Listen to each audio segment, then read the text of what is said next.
নমস্কার। জয় মা শ্যামসুন্দরী, জয় জীবন্তকালী। আপনারা অনেক দিন ধরে আমাকে ফোন করছেন এবং একটা প্রশ্ন জিজ্ঞাসা করছেন যে দাদা, আমি সফলতা পাচ্ছি না, সফলতা কিভাবে পাবো?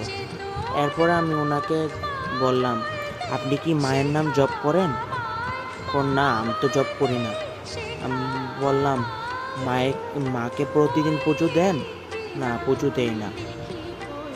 এরপরে আরেকটা প্রশ্ন বলল, ঋণ হয়েছে, ঋণ কিভাবে শোধ করব?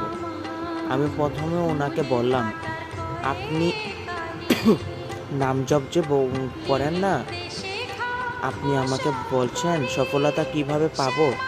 আমি প্রথমে বললাম, আপনি প্রথমে নাম জপ করুন, নাম জপেই মুক্তি। আপনি নাম জপও করছেন না, মায়েরও পুজো দিচ্ছেন না, কিভাবে আপনি মুক্তি লাভ করবেন? উনি বলল, ঠিক আছে, আমি প্রতিদিন নাম জপ করবো, পুজো দেব। এরপর আমি বললাম, যে সময় ঋণ করছেন সেই সময় কি শ্যামসুন্দরীকে বলেছিলেন?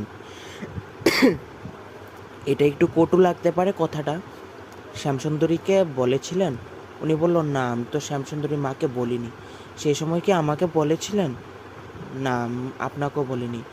ঋণ তো আপনি করেছেন, তাহলে তো সুদও আপনারও করতে হবে। তাহলে কি মা এসে সুদ করতে পারবে? সব কিছুই মা যদি করে দেয়, আমরা এই দুনিয়াতে আসার মুহূর্তটা কি? আমাদেরই সব কিছু করতে হবে। তিনি তো আমাদের বিপদ থেকে উদ্ধার করবে, নাকি উনি আমাদের সবসময় ভালো চাইবে, নাকি খারাপ? ঠিক না? এতটুকুই।